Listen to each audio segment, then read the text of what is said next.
نحمده ونصلي على رسوله الكريم اما بعد۔ ترجمے والے قرآن پاک کا صفحہ نمبر 926،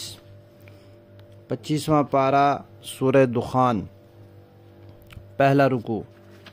آیت نمبر 10 تا 16۔ اعوذ باللہ من الشیطان الرجیم، بسم اللہ الرحمن الرحیم۔ فارتقب یوم تأتی السماء بدخان مبین یغشی الناس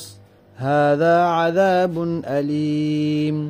ربنا اکشف عنا العذاب انا مؤمنون۔ أَنَّى لَهُمُ الذِّكْرَى وَقَدْ جَاءَهُمْ رَسُولٌ مُبِينٌ ثُمَّ تَوَلَّوْا عَنْهُ وَقَالُوا مُعَلَّمٌ مَجْنُونٌ إِنَّا كَاشِفُو الْعَذَابِ قَلِيلًا إِنَّكُمْ عَائِدُونَ يوم نبطش البطشة الكبرى إنا منتقمون۔ سورت کے تعارف میں یہ بتایا گیا ہے کہ سورت کا نام ہے دخان۔ دخان کہتے ہیں دھوئیں کو، اور یہ لفظ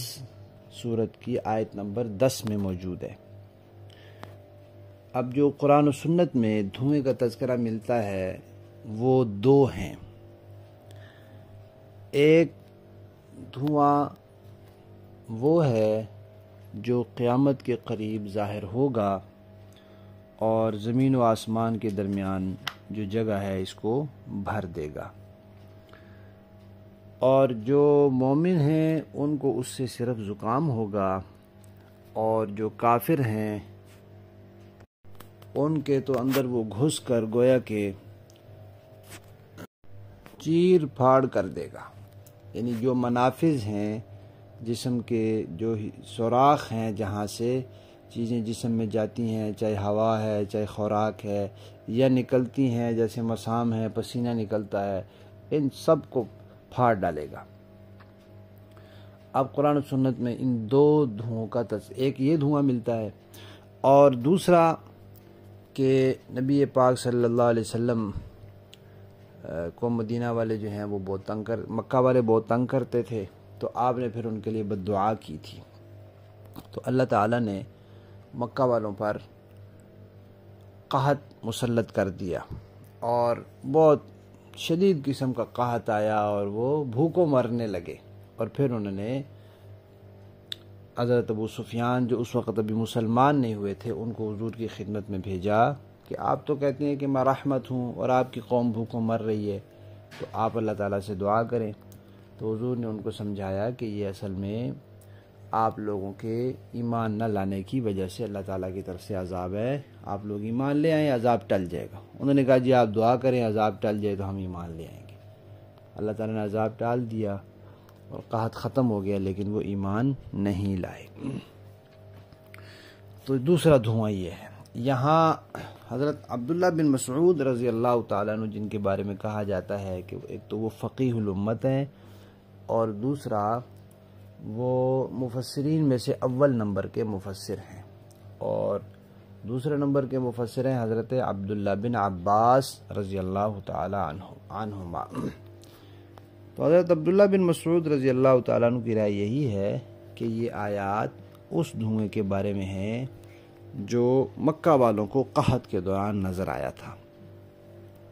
ان آیات میں اللہ تعالیٰ فرماتے ہیں کہ انتظار کرو، ایک دن آسمان میں دھواں آئے گا جو واضح دھواں ہوگا، سب لوگوں کو ڈھانپ لے گا، اور یہ اللہ تعالیٰ کی طرف سے عذاب ہوگا۔ پھر یہ لوگ دعائیں کریں گے، یہ کہیں گے کہ یا اللہ ہم سے عذاب ہٹا دے، ہم ایمان لے آئیں گے۔ اللہ تعالیٰ فرمائیں گے کہ یہ کہاں نصیحت قبول کرتے ہیں، ان کے پاس ایک رسول آ گیا ہے، رسول کھلم کھلا واضح رسول، نشانیاں لے کر، دلائل لے کر، معجزات لے کر، انہوں نے اس کی نہیں مانی، تو ایک عذاب کو ٹالنے سے یہ کہاں مان لیں گے؟ اور نبی کے بارے میں یہ کہتے ہیں کہ یہ معلم ہے، سکھلایا ہوا ہے، اس کو کوئی سکھاتا ہے۔ ایک رومی غلام تھا مکہ شریف میں،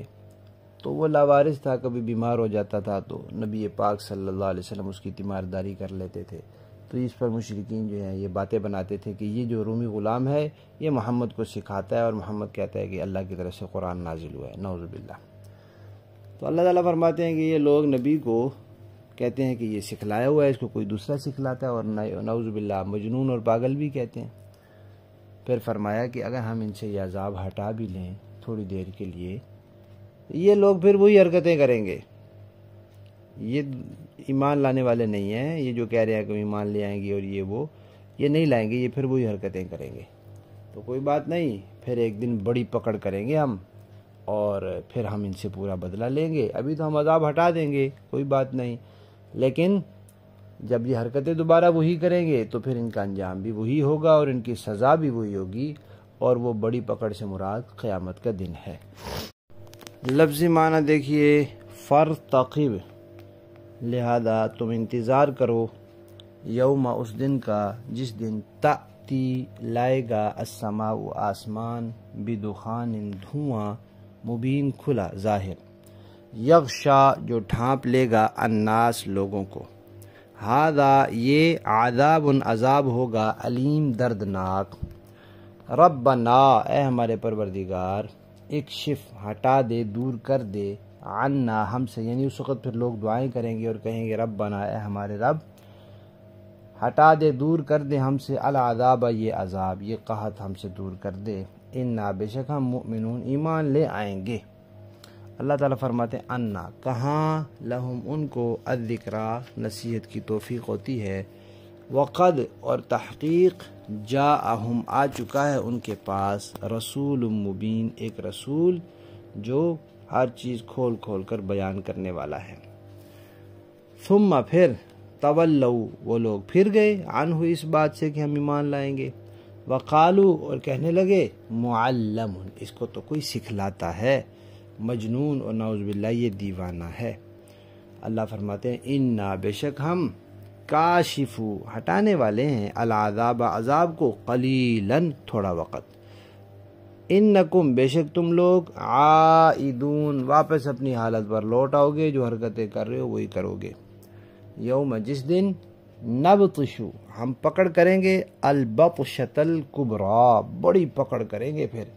انا بے شک ہم، منتقمون انتقام لینے والے ہیں، تو ہم پورا پورا بدلہ لیں گے۔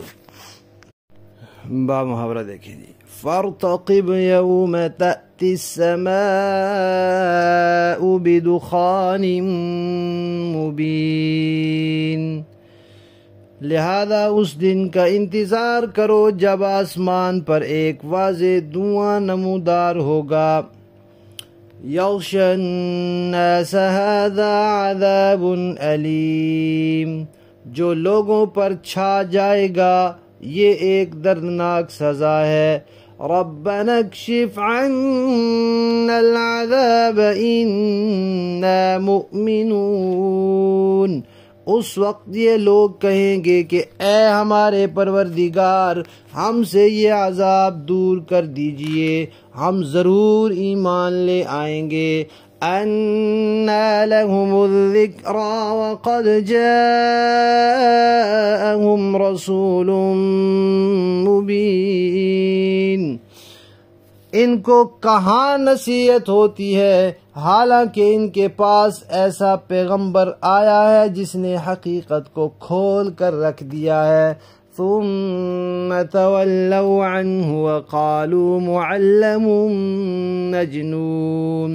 پھر بھی یہ لوگ اس سے منہ موڑے رہے اور کہنے لگے کہ یہ سکھایا پڑھایا ہوا ہے، دیوانہ ہے، اِنَّا كَاشِفُ الْعَذَابِ قَلِيلًا إِنَّكُمْ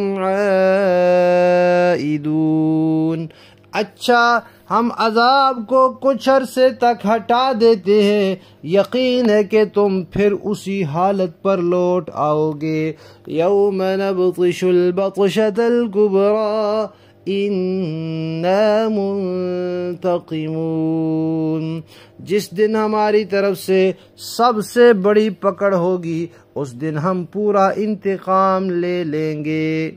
صدق اللہ العظیم۔